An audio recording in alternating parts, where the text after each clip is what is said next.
On the 10th of April, a joyous picnic spot in western Afghanistan descended into chaos as gunmen opened fire on civilians. At least 11 people were killed. 8 others were wounded in the brazen daylight attack at a well-known picnic spot in the Herat province. The hail of gunfire turned a peaceful setting into a scene of panic and devastation. According to authorities, the deadly attack was carried out by unidentified armed men riding motorcycles, and so far no group has claimed responsibility for the attack.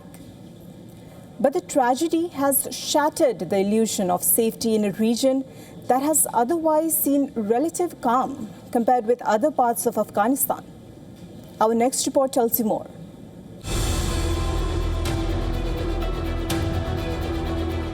A serene picnic spot under the shade of trees next to a famous Shia shrine where people usually gather to have a good time was unfortunately turned into a scene of unimaginable horror on Friday.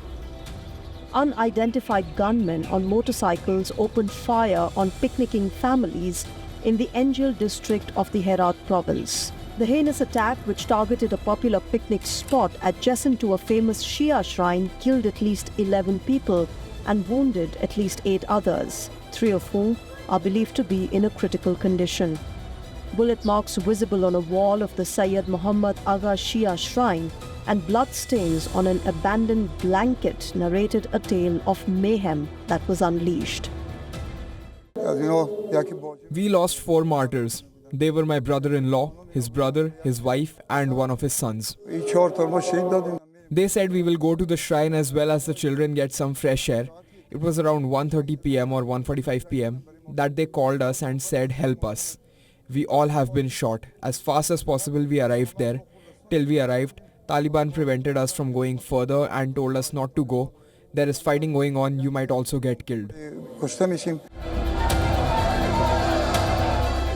The next day, hundreds of mourners gathered in Herat for a prayer ceremony. Their voices were heavy with sorrow, and the mood was somber as they laid their loved ones to rest. Considering the victims were ordinary civilians having a good time at a picnic spot, the assault is especially distressing for local residents. The sad, bewildered faces of mourners were streaked by quiet tears, and there was a perceptible anger at a disturbing pattern of violence that stretches beyond this attack.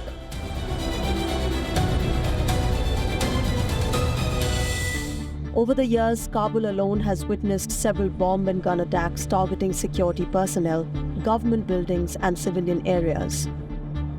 In a country still reeling from the effects of a long war, attacks on non-combatants is especially alarming.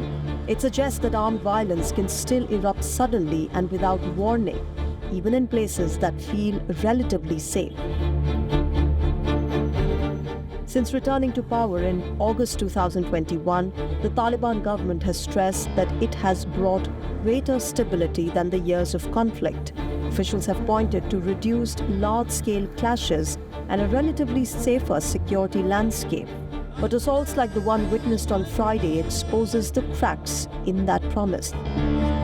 They reveal how quickly armed groups, whether unidentified gunmen or organized militants, can still strike civilians in broad daylight. For many Afghans, the knowledge that violence lurks around the corner and can return any moment is woven into the fabric of their daily life.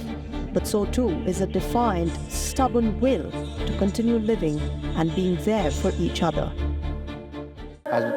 We ask the brothers in the emirate to hand over those responsible for the incident to justice, and they should be executed in front of all the people of Afghanistan and not to be let go of without any punishment.